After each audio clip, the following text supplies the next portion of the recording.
So today we're going to work on Daria and we're going to focus on the money piece. Now, I ask people all the time, we're just going to begin at the beginning. I ask people all the time, I'm like, why is it called the money piece? And 99% of the time, the answer I get in my programs is because it's a quick ad and it makes you a lot of money.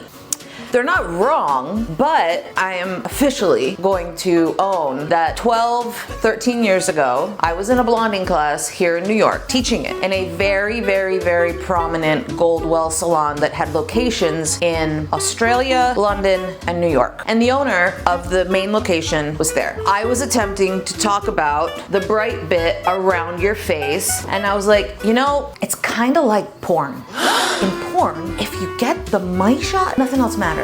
So if you get this right, it's kind of like that money piece. Literally the rest of the head just comes together. You gotta nail the money shot, you gotta nail the money piece. Everybody giggled, it was irreverent, blah, blah, blah, blah. But fast forward about 10 years later, roughly 3 to 4-ish years ago, all of a sudden I started hearing about this money piece, money piece, money piece, money piece, money piece everywhere. And nobody can tell me the actual origin of why it's called a money piece. So I'm officially gonna lay claim now and say that I coined the phrase money piece 13 plus years ago in New York City. Like that actually matters, but hey, I'm gonna claim it. I'm gonna show you really quickly just how I break down finding the perfect money piece every single time on a client. So everybody has the round of the head, and we have a high point round and then we have a low point round. So always paying attention to where the client parts their hair. In this case, on Daria, she moves her hair a lot, and it's really important that we take that into consideration. But when figuring out where that hair lightening should start and stop, if you take that comb, I'm gonna move it so you guys can see the side, and you come off the high point of that crown, and you put your finger where that comb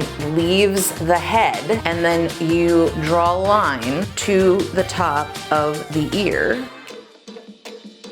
Not bad for working backwards. This is all hair that directionally falls down. And in order to have a really beautiful money piece that kind of comes from nowhere, I'm not talking about block money pieces, I'm talking about really couture money piece that looks like it comes from nowhere, and it just adds this level of expensiveness, like you're walking around with your own lighting. That requires proper placement, because if you place that lightness too far up, it's always going to look streaky. So what we need is we need this hair to still fall a little bit forward over where that lightness needs to be. So that's what I'm gonna do. I'm gonna break out this section. I'm gonna go through and add the lightening pieces. I'm gonna do all of this in True Babylights. So if you don't know True Babylights, we're gonna go through that in a different video. You can check that out at a different time. But True Babylights are really the essence for making a money piece, also making the color kind of come from nowhere. In this case, Daria has a slightly weaker recession point, and so in order to keep that balanced around her face, we're just gonna dip into that recession just a little bit, and you can totally see where her previous lightness did that as well. It doesn't have to be a perfectly straight line. If you have a client with a little bit of a weaker recession, the goal is for the density to be as consistent as possible for that section.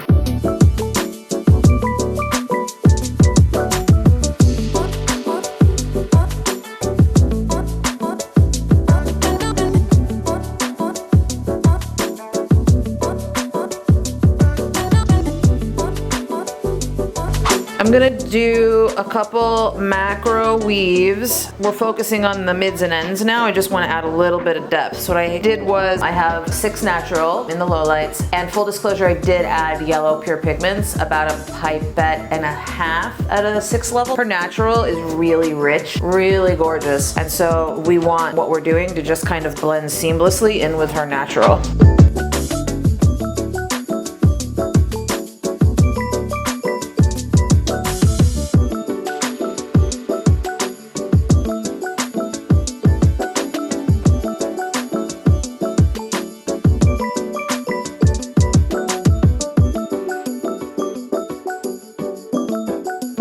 So this little technique is what I call air neutralizing, and when the hair has reached the level of lightness that I want, just take a towel, something soft, and just dab that product off and just let it air neutralize. We know with lightener, one standing rule, no matter what you're using, is when it dries, it dies. So one of the ways to completely and totally stop action of a product is just to, lightener specifically, is just to dehydrate it. So I get asked a lot why I always start my money pieces first, because it's in the front, and you're taught to kind of start in the back so that when it's done, you can like take them to the sink and wash it all out without messing with the front, which is totally viable, except that requires a full washing. So what happened here, this is where we're blending into her old lift, and the fold of the foil created just the tiniest little bit of waffling right there. Like it's a tiny little inconsistent spot that I'm not happy with. So I'm just gonna let that air process. All it needs is a tiny little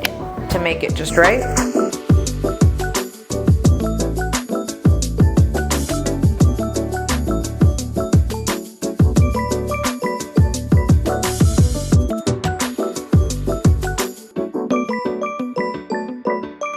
All right, so we are finito. You can see through Daria's back. Beautiful, gorgeous length. We have a lot more dimension. Everything just feels like there's a little bit more of a natural gradation, and it just kind of feels like it's less dark light. Let's talk about that money piece. Our goal was to have that kind of ever so subtle peekaboo on a darker tone that just kind of pops out. It's just there, but not. We are very happy with this result. And so again, if you follow that placement guide with your comb, every single client will be a little bit different, but it will not steer you wrong. Your placement will be spot on every single time.